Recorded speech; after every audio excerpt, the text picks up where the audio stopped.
Chapter motion DPS 5।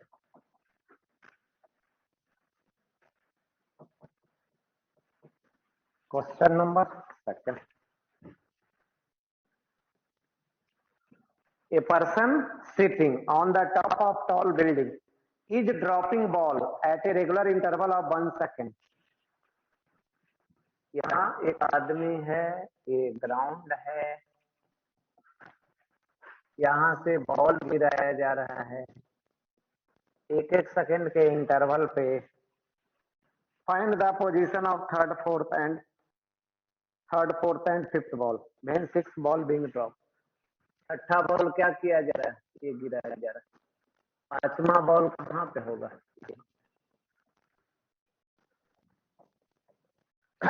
Fourth ball कहाँ किया? Third ball कहाँ? थर्ड बॉल यही है। पोजीशन बतलाना, ये बतला दीजिए कितना। H1 मान ले, ये H2 मान ले, ये H3 मान ले, यही H1 H2 H3 निकालना। इनिशियल वेलोसिटी जी क्या लग रहा है? ये इंटरवल कितना है? ये है 1 सेकंड, ये है 1 सेकंड, ये है 1 सेकंड। एक एक सेकंड का इंटरवल है, एक एक सेकंड का इंटरवल है। चलिए अब लिखते हैं। H बराबर कितना? UT plus half GTS। H1 U तो 0 है, प्लस हाफ गुना G गुना T। कितना आ गया? H1 5 मीटर आ गया। H2 निकाल लीजिए। H2 बराबर UT plus half GT square. H2 बराबर 0 प्लस हाफ गुना G गुना कितना आ गया? 20 मीटर। H बराबर UT प्लस H3 कितना? 0 प्लस हाफ गुना कितना आ गया? 45।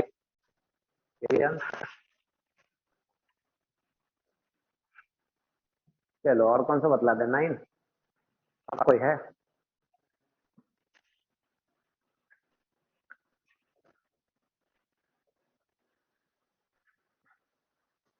बनना तुम्हारा एनर्जी, सब क्वेश्चन बनना।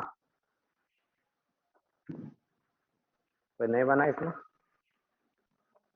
नहीं बनाया, बना लेना जाके।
चलिए चेंज करें, 9 नंबर इसका देखिए।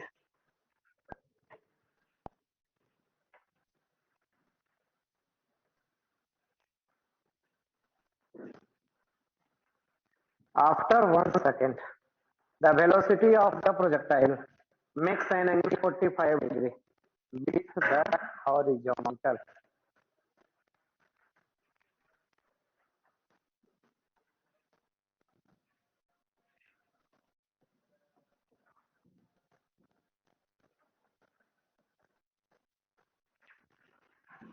After 1 second, the velocity of a projectile makes an angle 45 degree with the horizontal.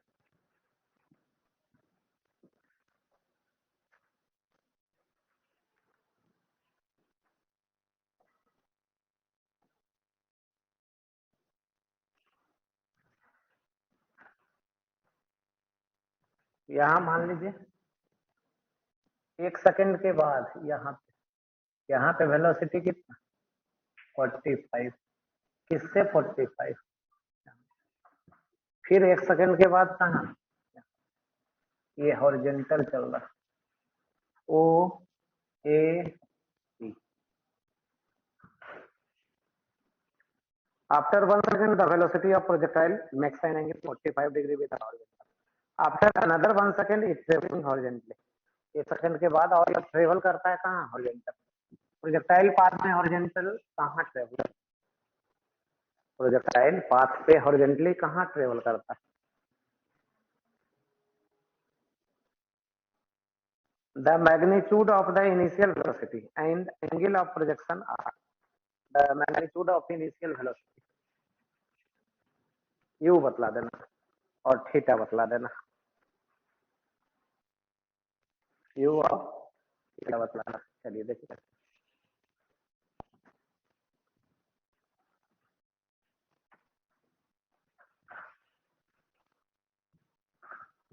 ये है u, इसका कंपोनेंट कितना v cos और इसका v, यहाँ पे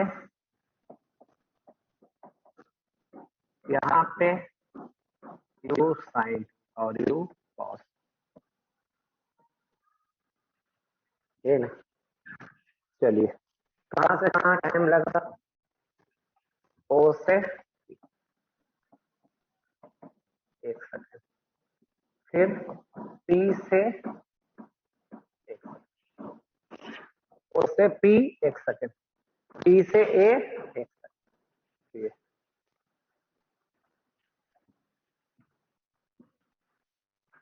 चलिए अब लगाइए, यहाँ से यहाँ लगाते हैं V बाई बराबर U by plus A, V बराबर U plus A, by direction में सिर्फ लगाता है। ये कितना हो गया जी, ये कितना, ये V sin 45 प्लस A का वैल्यू कितना -B और टाइम कितना लगा,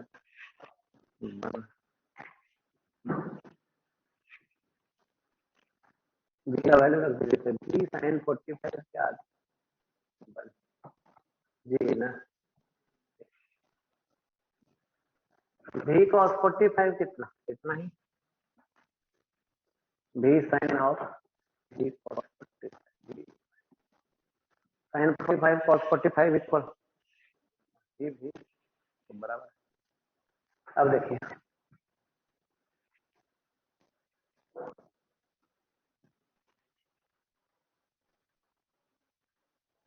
हॉरिजॉन्टल कंपोनेंट सुने हमेशा बराबर होता है, वेलोसिटी का हॉरिजॉन्टल कंपोनेंट हमेशा बराबर होता है। चलिए u cos theta equal to v cos 45, v cos 45 का वैल्यू कितना 10 हो गया, ये दोनों बराबर होगा ना, और इसका वैल्यू ये है। अब देखिए O से A तक कितना टाइम लगा,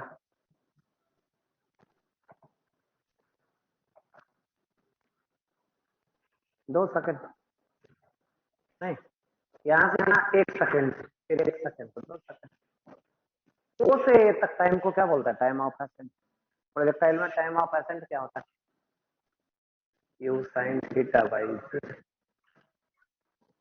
तो यहाँ पे आ गया यू साइन थीटा बराबर 2 गुना जी।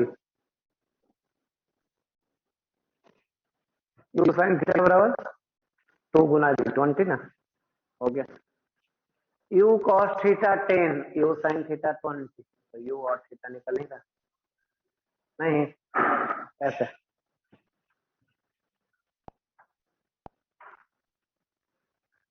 First square plus second square, you square बराबर कितना? तो यू बराबर 10√5, तो ये आ गया 22.3। डिवाइड कर दीजिए, इसमें डिवाइड कर दें, फर्स्ट सेकेंड में फर्स्ट से डिवाइड कर दीजिए, tan थीटा बराबर 2 आ जाएगा। Second divided by first, tan theta equal to tan inverse 2।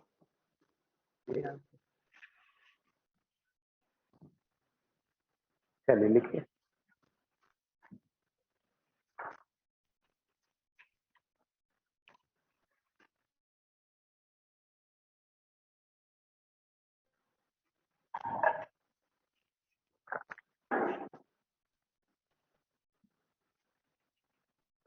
पीछे कर दें।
चलो शुरू करें।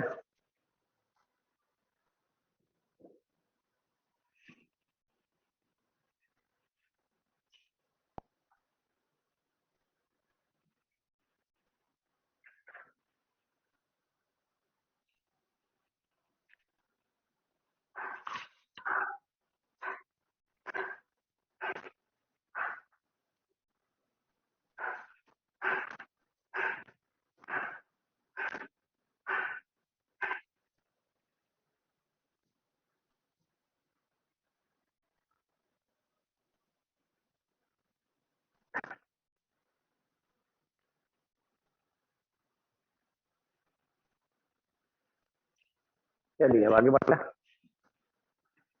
अब आगे चलते हैं next chapter Newton's law.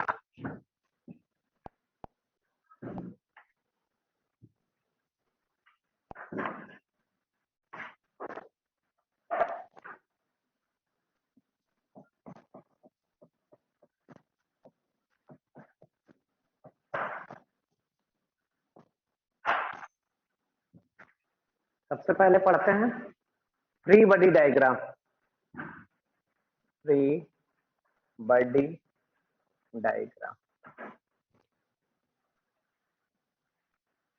F B D.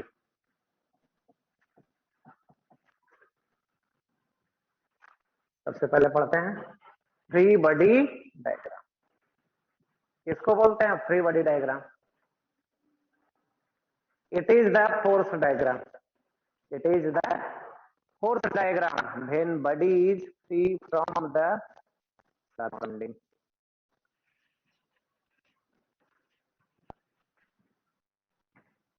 It is the force diagram. It is the force diagram when body is free from the surrounding.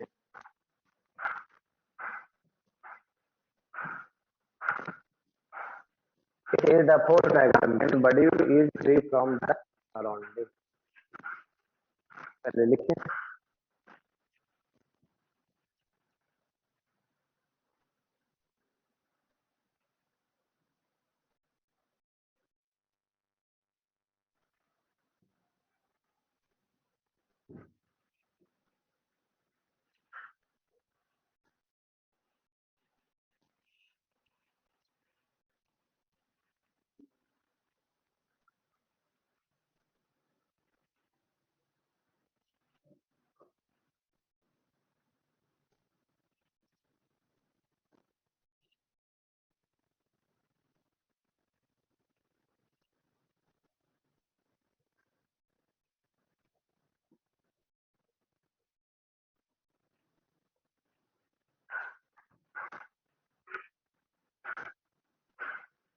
चलिए चेंज करें।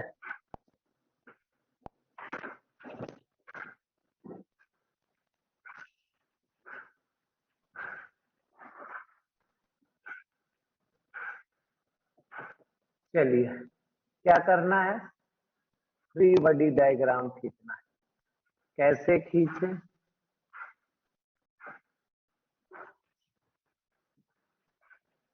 सबसे पहले मास को फ्री कर दीजिए। कर दिए फ्री। उसके बाद जो जो फोर्स लग रहा है दिखाइए।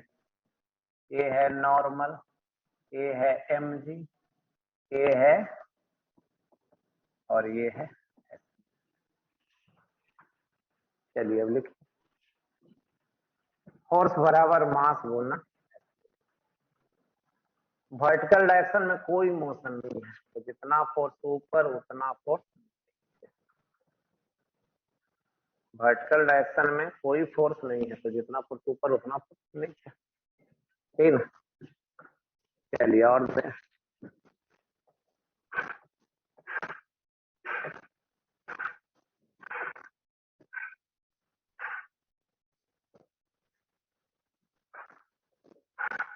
ये है मास,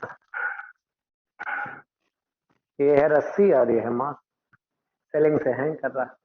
फ्री बॉडी डायग्राम खींचना है कैसे? चलिए मास को कट करिए, रस्सी को क्या करिए? कट करिए। फोर्स दिखाइए, जो जो फोर्स लग रहा है उसको। इधर कौन सा फोर्स? mg। इधर कौन सा फोर्स? टेंशन। कैसे है यहाँ पे? रेस्ट में। तो T बराबर कितना? mg। रेस्ट में है तो T बराबर mg। चलिए लिखते। T हो गया टेंशन इन स्ट्रिंग। नहीं नाम सुना है? रस्सी में टेंशन।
चलिए आगे बढ़ते हैं।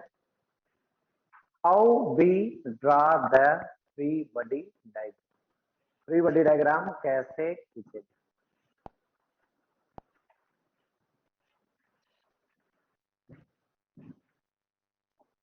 हाउ वी ड्रा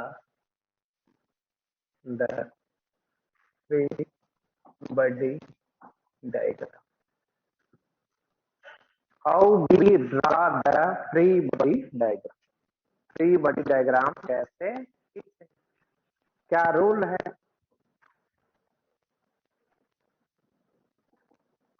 क्या रूल है। फर्स्ट रूल,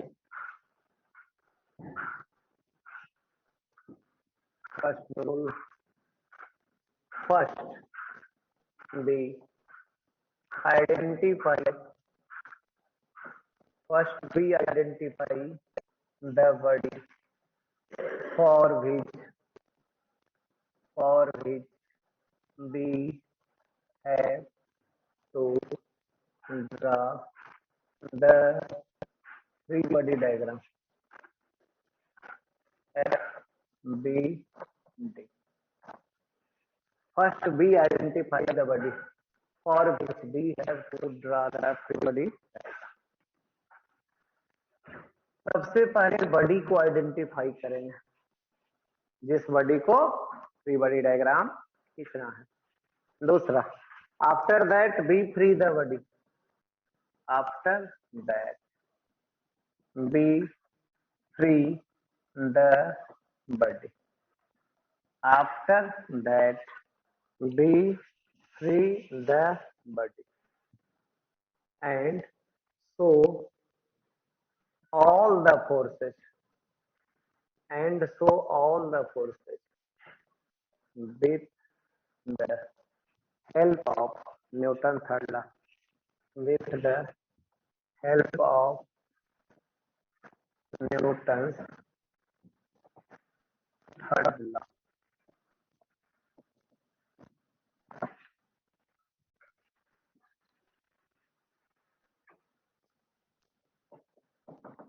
उसके बाद बॉडी को फ्री कर देना और जो भी फोर्स लग रहा है उसको दिखाना है with the help of Newton third law. So the acceleration direction,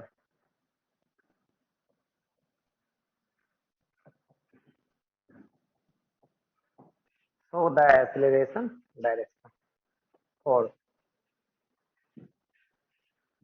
draw the coordinate axis, draw the coordinate axis,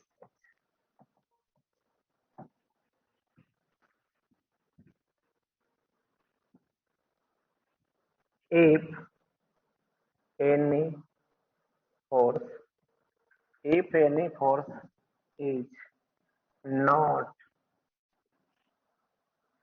along or perpendicular to the acceleration direction,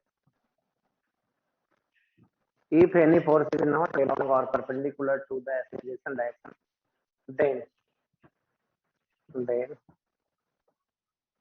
then we resolve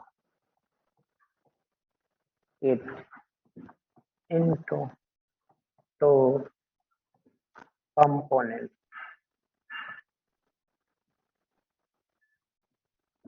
One is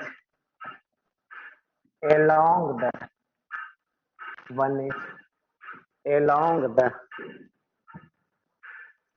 acceleration direction and other is perpendicular to the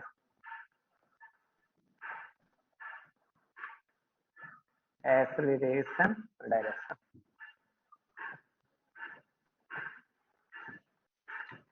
अगर कोई force acceleration direction में या उसके perpendicular नहीं है तो उसका दो कंपोनेंट छोड़ेंगे, एक एक्सीलरेशन के डायरेक्शन में और दूसरा उसके परपेंडिकुलर। चलिए लिखे,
सत्या आ जाओ इधर।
कौन से पूछ लिए मिलियन आएगा तो ठीक है, नहीं आएगा तो धीरे धीरे अपना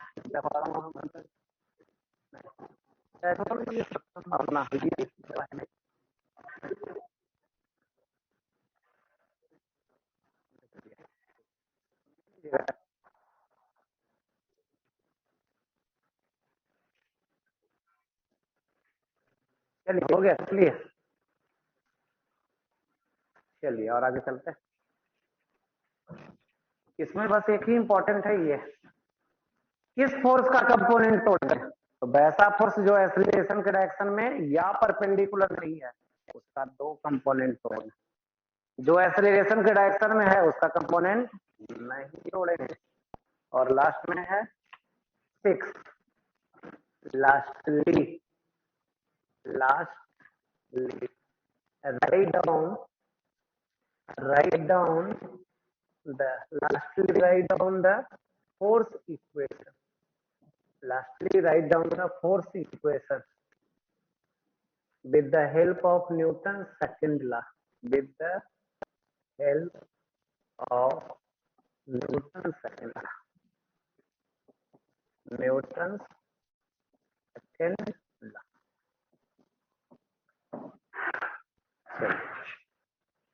अब एप्लीकेशन देख लेते हैं, एग्जाम्पल।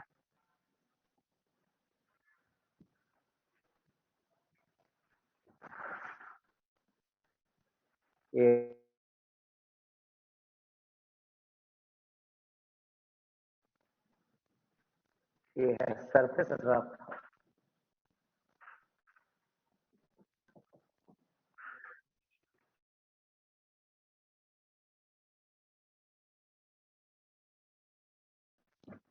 ये है फोर्स, और कुछ एंगल बना रहा है, थीटा है, ठीक। इधर का क्या है, इधर इधर कंपोनेंट तोड़ना पड़ेगा, किसका, फोर्स का।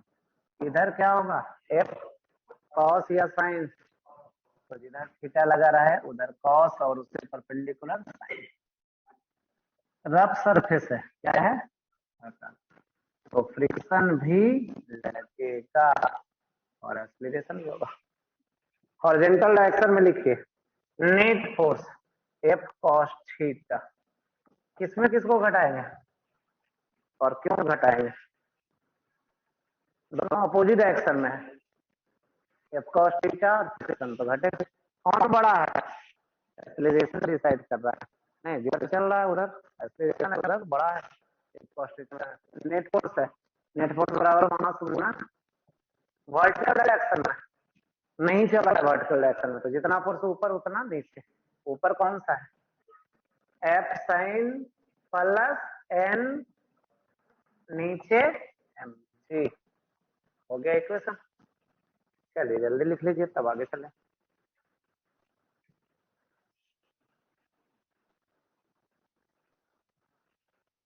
मैथ वाला क्वेश्चन कर लीजिएगा, बोले थे नहीं, और बहुत सारा बुक तो बहुत सारा है, किसी से बनाओ, लेकिन डेली कस कस के पूरा बनाना हुआ।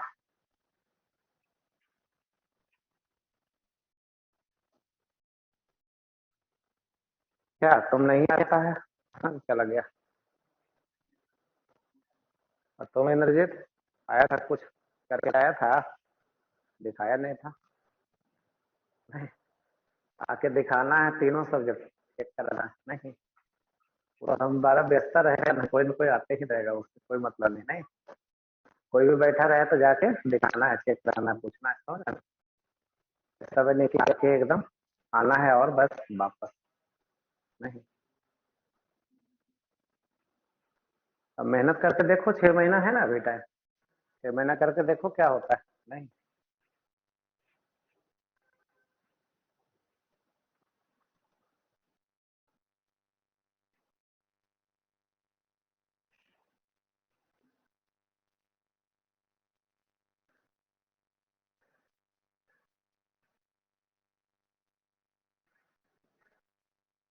लॉकडाउन में सबको मोबाइल का आदत पकड़ा दिया, नहीं क्या मोबाइल सब पॉसिबल हो तो क्या करो, नहीं अगर उसका ज्यादा यूज है तो उसको रख दो बंद करके, घर वाले को दे दो, नहीं क्योंकि मोबाइल खराब चीज तो फायदा है नहीं।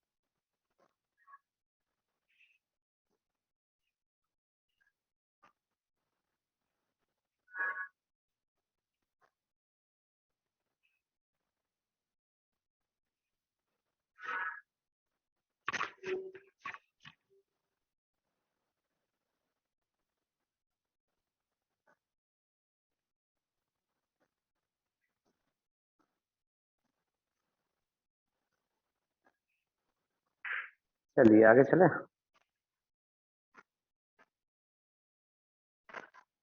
अब हम लोग पढ़ेंगे डिफरेंट टाइप्स ऑफ फोर्स। बहुत सारा फोर्स है, उसके बारे में पढ़ते हैं। कौन कौन फोर्स और क्या क्या मैग्नीट्यूड, किधर direction.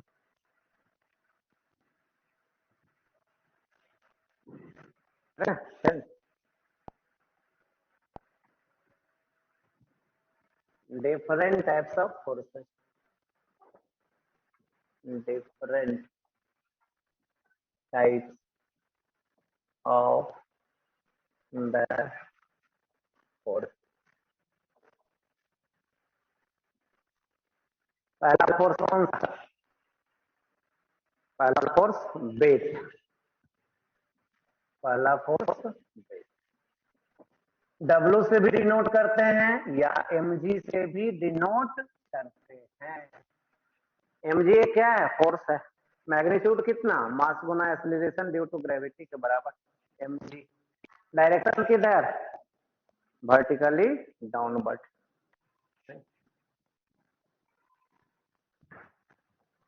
It is the force whose magnitude is equal to the it is the force whose magnitude is equal to the product of mass and acceleration due mass and acceleration due to gravity and its direction is vertically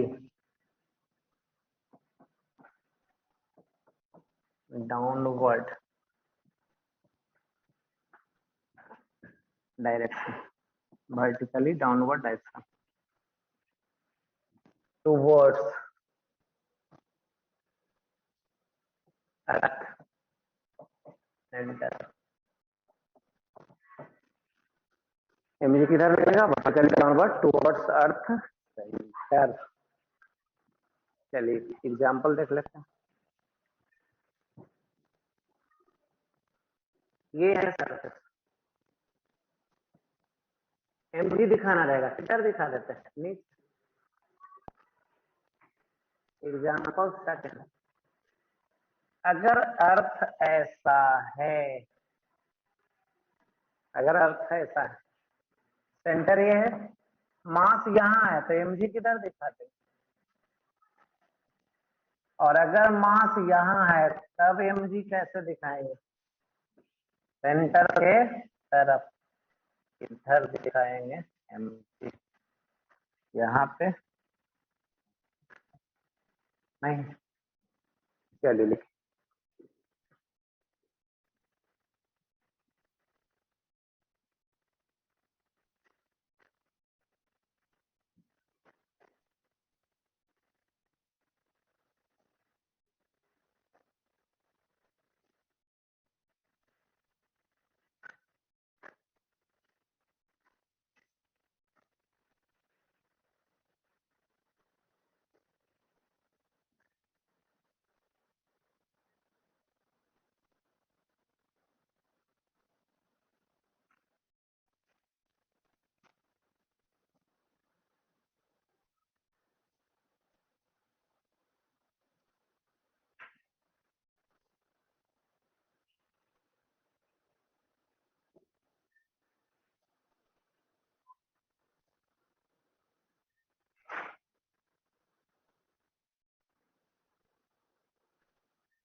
चलिए अब दूसरा force जिसका नाम है contact force.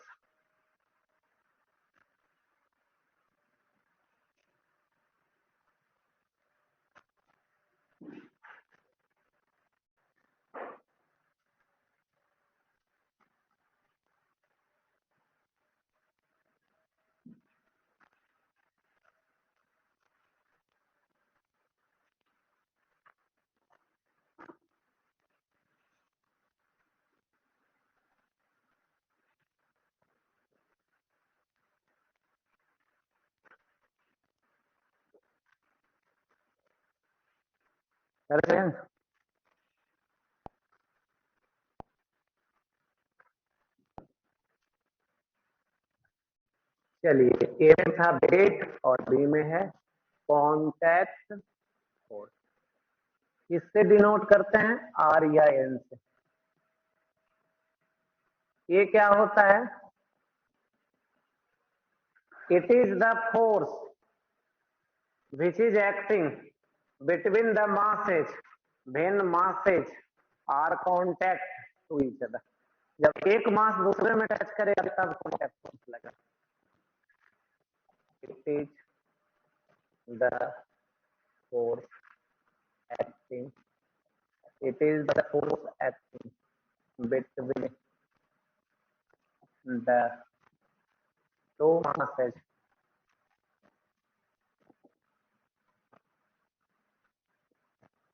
when masses are in contact।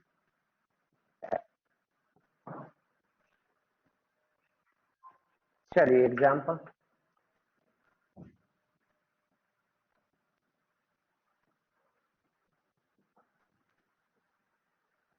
ये है बड़ा मास, ये है छोटा मास, ये है एफ, सरफेस है स्मॉल। फ्री बॉडी डायग्राम खींचिए और इक्वेशन लिखिए। दो मास है, बड़ा मास छोटा mass M G normal M G normal applied force किधर चलेगा? इधर चलेगा। जिधर फोर्स लगा रहे हैं उधर चलेगा। दोनों का एक्सीलरेशन सेम होगा कि अलग अलग? दोनों का एक्सीलरेशन साथ ही साथ चलेगा। नहीं, ये इसको लगाएगा फोर्स किधर?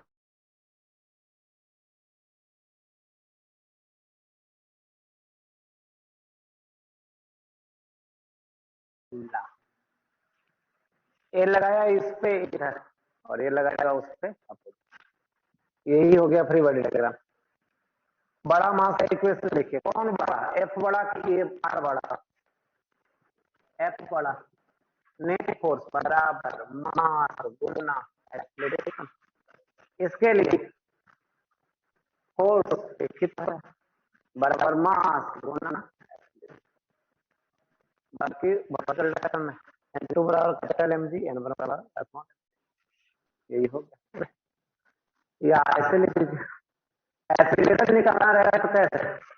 नेट फोर्स अब टोटल ऐसे लिख सकते हैं, या फर्स्ट सेकंड जोड़ दीजिए। आर कहेंगे फिर ए बराबर 1 प्लस एम ए वर्टिकल। कौन है कॉन्टेक्ट फोर्स? यहाँ है आर। आर को पहचान सकते, टच कर रहा है तो कॉन्टेक्ट लग रहा है। और कौन? R n1 and n2 are the contact forces।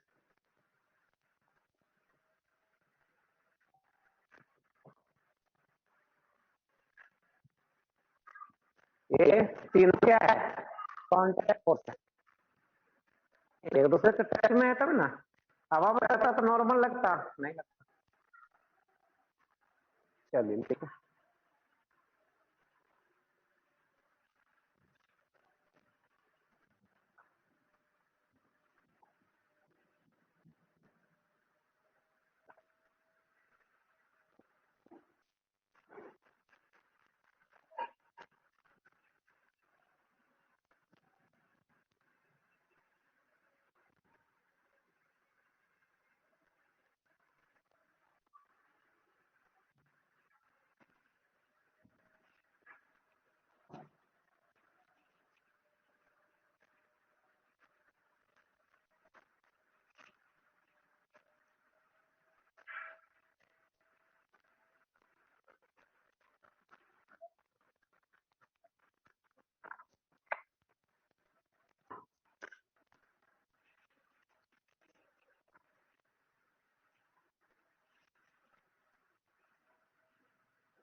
अब इसको दो पार्ट में डिवाइड करते हैं, किसको, कॉन्टैक्ट फोर्स को।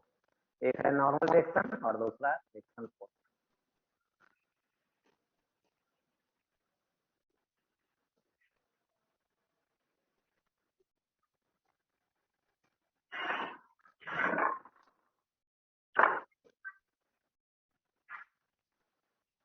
चेंज करें,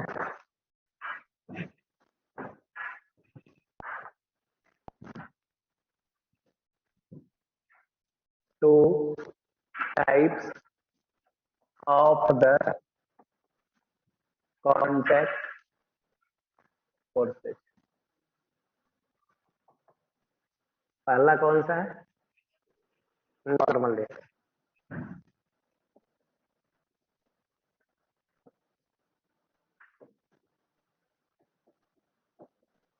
और दूसरा है,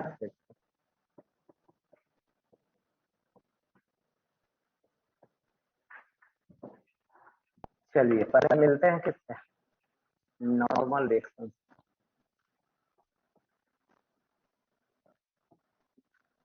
किसको बोलते हैं normal reaction, it is the contact forces, it is the contact forces which is generally perpendicular to the contact surface, it is the contact force, it is the contact force which is acting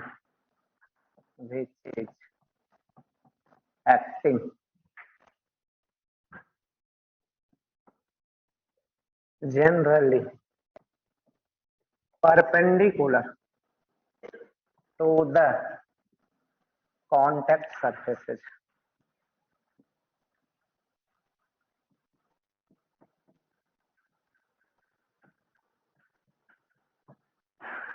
it is the contact force which is acting generally perpendicular to the contact surfaces। ये generally contact surface पे क्या होता है, perpendicular act करता है। It is denoted by R और N, इसको भी ऐसे डिनोट करते हैं, आर से या एन से।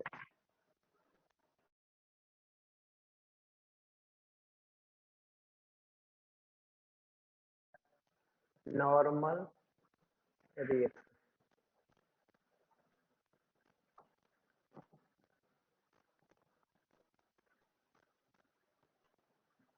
नॉर्मल रिएक्शन कैसे खींचते हैं, पहला, it is generally perpendicular to the contact surfaces, it is generally perpendicular to the contact surfaces। ये क्या होगा, जनरली परपेंडिकुलर होगा किससे, कॉन्टैक्ट सरफेसेस से। दूसरा, if it is not possible, if it is not possible then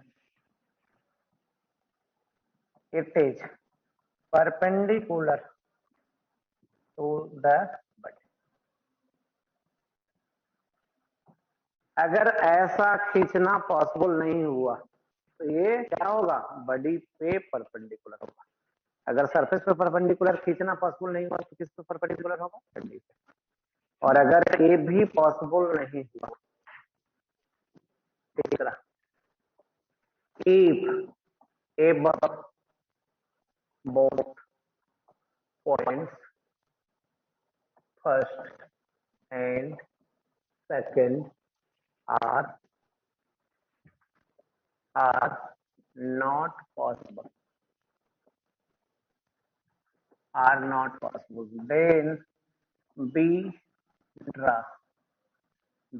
draw two normal reactions, two normal reactions,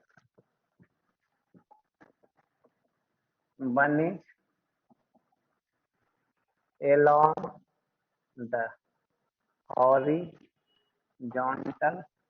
direction and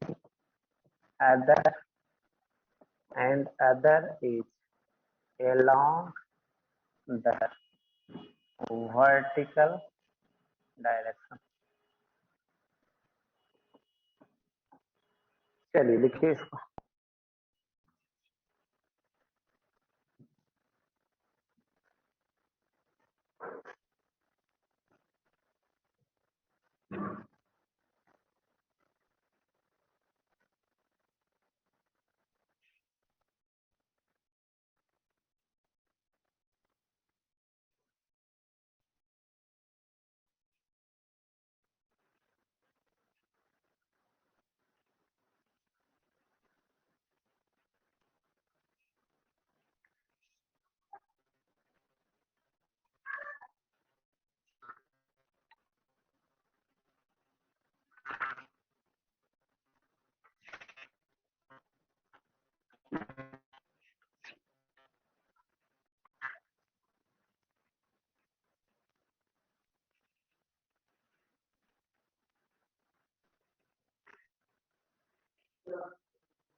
क्या बोला जा रहा है? नॉर्मल एक्शन कैसे खेलेंगे, खींचेंगे? तो ये क्या होगा, जनरली परपेंडिकुलर होगा किस पे, कॉन्टैक्ट सरफेस पे। और अगर वैसा नहीं हो तो बॉडी पे परपेंडिकुलर होगा। और अगर वैसा भी नहीं हो तो दो नॉर्मल एक्शन खींचेंगे, एक हॉरिजॉन्टल दूसरा वर्टिकल। उस पॉइंट पे दो दो नॉर्मल एक्शन खींचेंगे।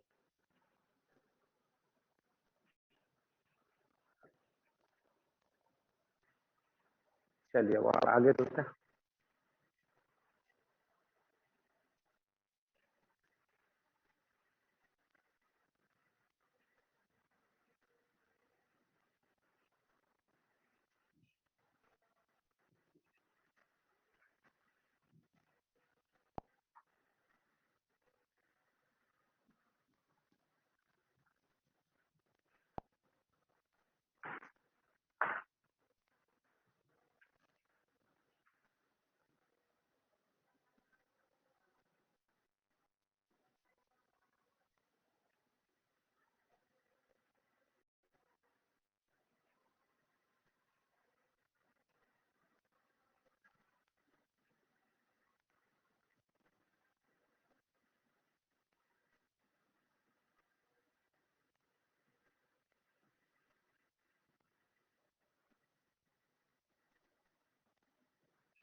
चलिए अब एप्लीकेशन खोलते हैं, करते हैं एग्जाम्पल।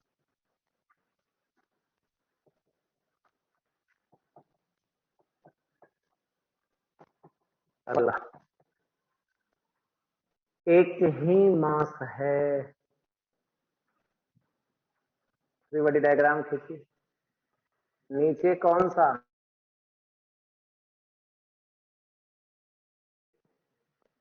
यहाँ देखेंगे रेस्ट में क्या इक्वेशन लिखेंगे, एन बराबर एम जी। दूसरा आ जाइए।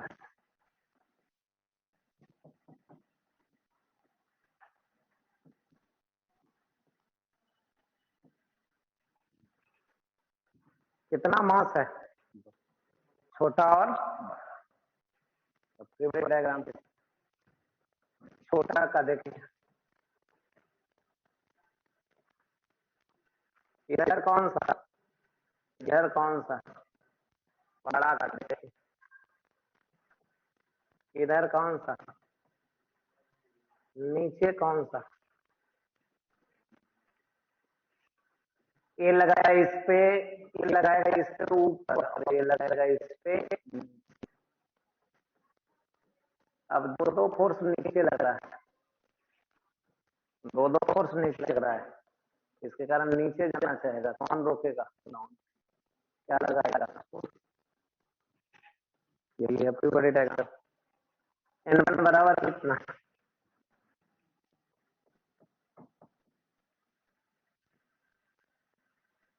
N2 बराबर कितना? Capital M G plus N1। N1 का वैल्यू यहां से रख दीजिए, कितना आ जाएगा? M plus M।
चलिए एग्जाम्पल थर्ड।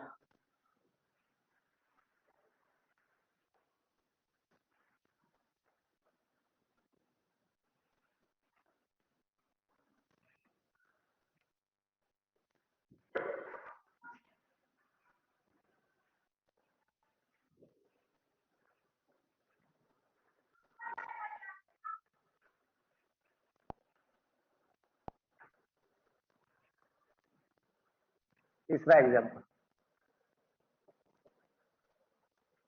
ये है बड़ा सरफेस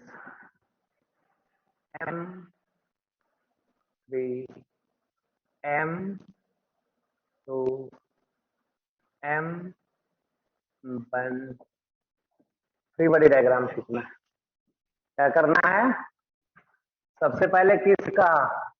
M1 मास, ये है M1 जी, ये है।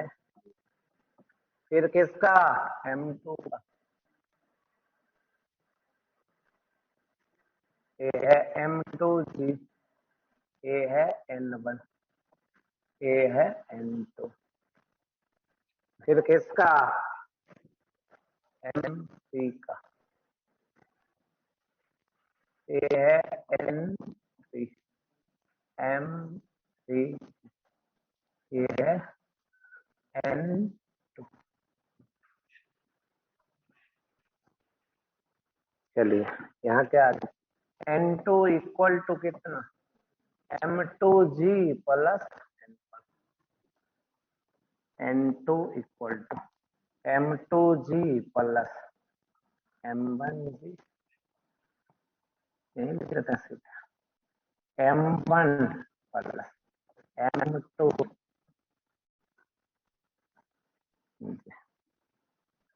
यहाँ n3 बराबर n2 प्लस m3, n3 बराबर m1 plus m2 plus m3 गुना, यही हो गया।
चलिए फॉर एग्जाम्पल,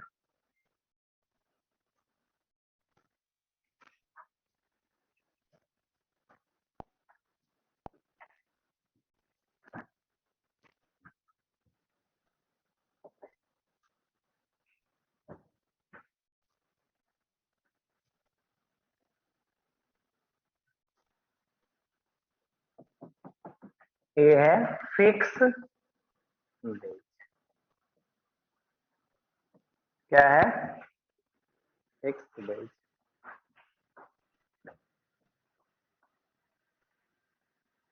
ये है मास, ये है स्मूथ। चलिए कौन सा लेगा, छोटा मास, फ्री बड़ी डायग्राम आके कैसे खींचा जाए, चलिए देखिए खींचता, ये हो गया फिक्स बेज, इस पे हो गया मास, ये हो गया ये हो गया नॉर्मल, और कोई फोर्स,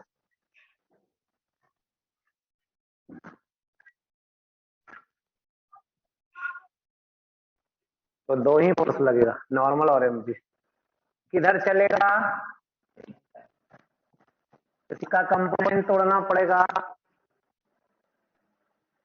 नॉर्मल का mg का या दोनों का, mg का तोड़ना पड़ेगा, क्यों तोड़ना पड़ेगा, क्योंकि mg ना ही एक्सीलरेशन के डायरेक्शन में है ना ही परपेंडिकुलर, mg का तोड़ नहीं, एक एक्सीलरेशन के डायरेक्शन में दूसरा परपेंडिकुलर, ये थीटा तो ये 90, ये 90 माइनस थीटा, ये थीटा, mg का इधर mg cos, इधर साइन, नॉर्मल का तोड़े कंपोनेंट नहीं, क्यों नहीं तोड़ेंगे, परपेंडिकुलर है, इस पे एक्सीलरेशन, इक्वेशन लिख दीजिए, इंक्लाइंड प्लेन के अलोंग क्या लिखते हैं, mg sin theta, M G sine theta बराबर मास गुना एक्सीलरेशन। यहाँ से ए बराबर लिख भी सकते हैं जी साइन थीटा, जहां कहीं भी इंक्लाइंड स्मूथ प्लेन पे एक्सीलरेशन लिखना रहे कितना G sine theta. Perpendicular to the inclined plane motion नहीं हो रहा है, तो एन बराबर कितना एम जी कॉस थीटा।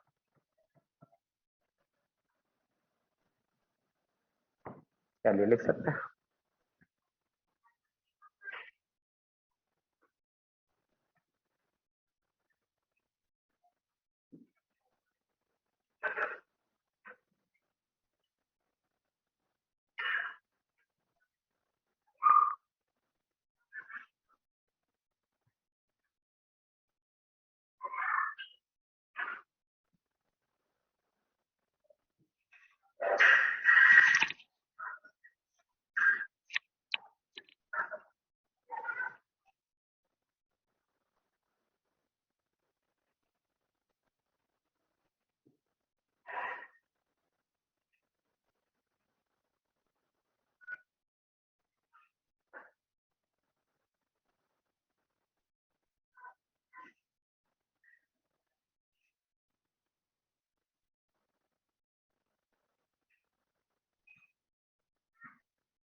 दे दो क्या, दो रख के क्या करेगा, दो रख के क्या करेगा।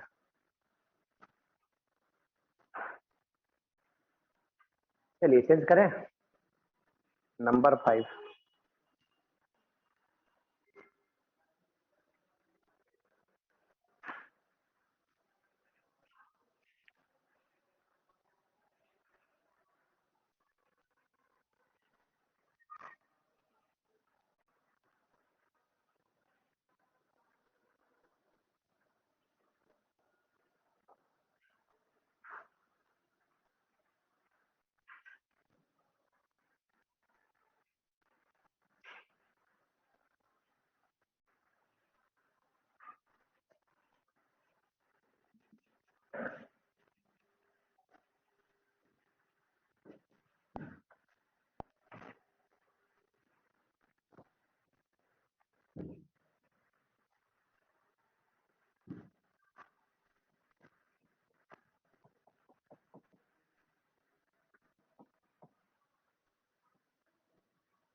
चलिए क्या है, रॉड है।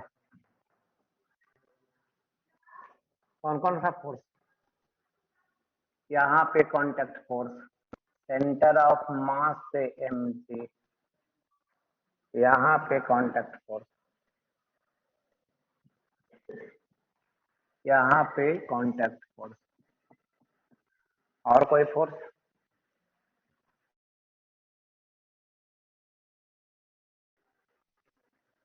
चलिए किधर चलेगा, स्मूथ है तो फ्रिक्शन नहीं लगेगा, चलेगा किधर, इधर भी चलेगा और इधर भी चलेगा, A two A. Centre of mass इधर भी, नीचे भी आएगा और इधर भी चलेगा। ये रॉड पहले ऐसे था, ये ऐसे आएगा। इक्वेशन लिख दीजिए। हॉरिजॉन्टल डायरेक्शन में N2 बराबर मास गुना एक्सीलरेशन। N1 और mg में कौन बड़ा? mg। mg माइनस N1 बराबर मास गुना एक्सीलरेशन। चलिए लिखिए।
चलिए हो गया।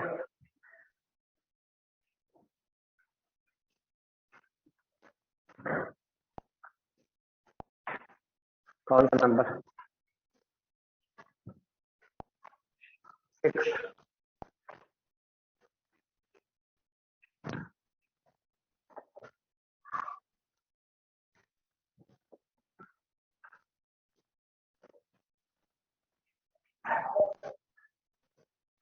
क्यूबिकल बॉडी है,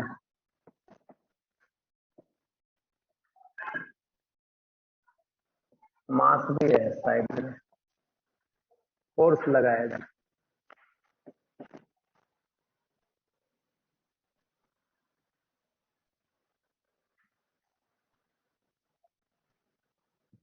सरफेस क्या है?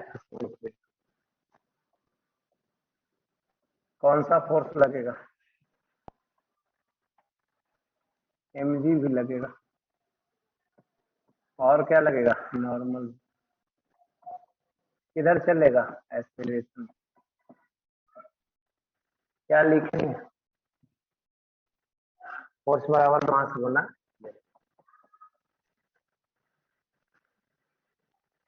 एक्सीलरेशन को दिखा देते हैं कैपिटल।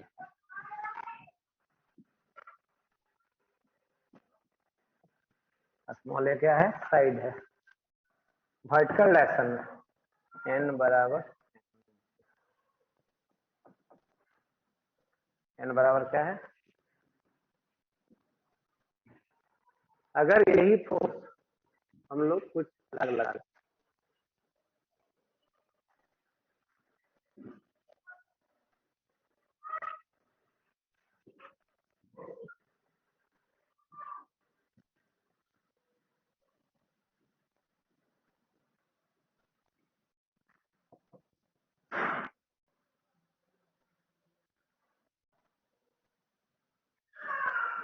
फोर्स यहाँ लगा रहा है,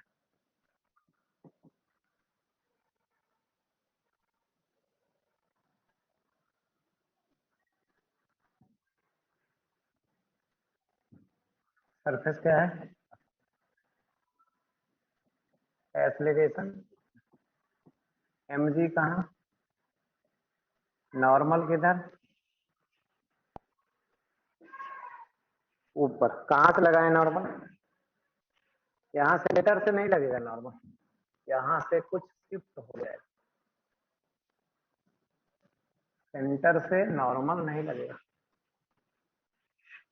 सेंटर से कुछ शिफ्ट हो जाएगा। फिर इक्वेशन लिखिए, फोर्स बराबर मास गुना एक्सेलरेशन, एन बराबर एम जी। क्यों ऐसा शिफ्ट हो जाएगा? क्योंकि जब यहाँ फोर्स लगाएंगे तो ये रोटेट करना चाहेगा, नहीं नॉर्मल शिफ्ट होके उसको पहले रोटेट करने से रोकेगा, अपोज करेगा, इसलिए नॉर्मल शिफ्ट हो रहा है। नहीं, इस केस में क्या है, बॉडी का रोटेटिंग एक्शन भी शुरू होता है, इसलिए नॉर्मल क्या हो जा रहा है, शिफ्ट हो जा रहा है।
चलिए इसको यहीं रहने देते हैं, अगले क्लास में इसको और पूरा करेंगे, नहीं